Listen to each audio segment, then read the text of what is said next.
Assalamualaikum warahmatullahi wabarakatuh.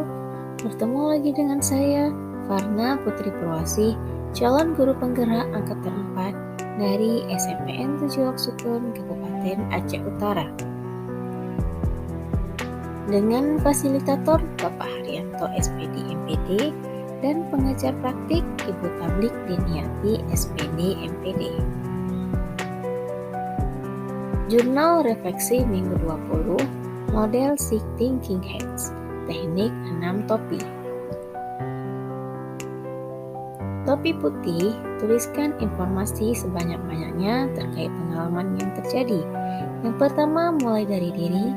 Pada sesi ini menjawab beberapa pertanyaan yang bertujuan untuk mengaitkan ulang pengetahuan awal saya tentang ekosistem sekolah dan peran pemimpin dalam pengelolaan sumber daya sekolah. Kemudian eksplorasi konsep, saya dapat memahami potensi sumber daya yang dimiliki lingkungan sekolah, mengevaluasi hasil pemetaan potensi sumber daya sekolahnya yang dapat dimanfaatkan untuk meningkatkan kualitas proses pembelajaran murid, dan memahami cara berpikir dengan pendekatan asset-based thinking, serta berdiskusi tentang studi kasus dengan CGP lainnya. Kemudian, ruang kolaborasi, mengidentifikasi berbagai sumber daya di daerah untuk sekolahnya dan pemanfaatannya secara efektif, serta bekerja sama dengan CGP lainnya dalam menyelesaikan pemetaan 7 aset kekuatan yang dimiliki. Topi merah, gambarkan perasaan Anda terkait topik yang sedang dibahas, misalnya perasaan saat mempelajari materi baru atau saat menjalankan diskusi kelompok. Dalam mempelajari materi ini, saya merasa sangat bersyukur dan senang karena dapat menambah wawasan saya dalam memahami aset-aset yang dimiliki daerah dan sekolah, serta memberdayakan seluruh sumber daya yang ada agar dapat meningkatkan proses pembelajaran dan mutu pendidikan. Topi hitam, tuliskan kendala, hambatan, atau resiko dari tindakan peristiwa yang sedang dibahas. Kendalanya, jaringan yang terkadang kurang mendukung saat pembelajaran PGP secara daring, kemudian pembagian waktu untuk mengerjakan tugas PGP dengan tugas sekolah, dan mengoptimalkan kerjasama dengan seluruh sumber daya bukanlah hal yang mudah, membutuhkan proses dan penuh tantangan.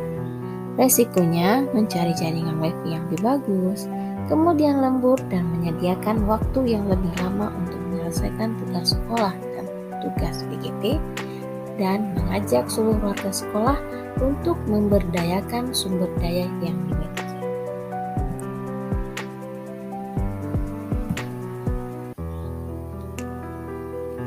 Topi kuning, tuliskan hal-hal positif terkait dengan topik tersebut.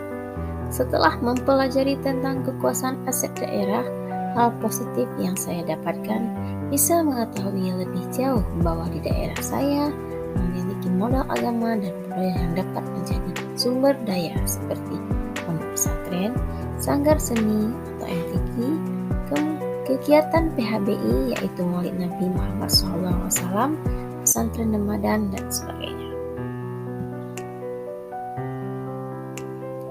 Topi hijau, jabarkan ide-ide yang muncul setelah mengalami peristiwa tersebut.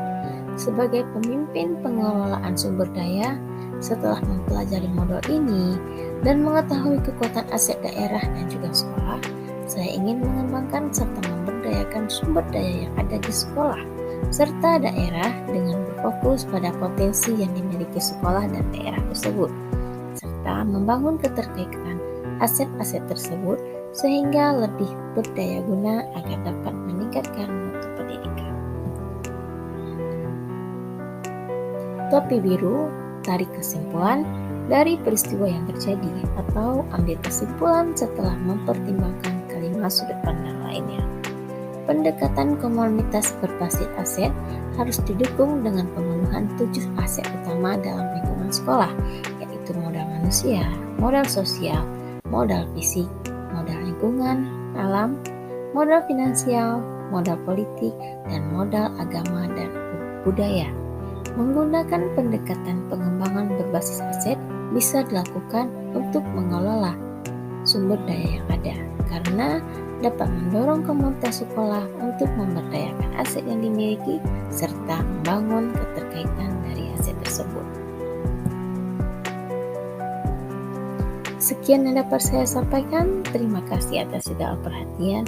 Salam dan bahagia. Assalamualaikum warahmatullahi wabarakatuh.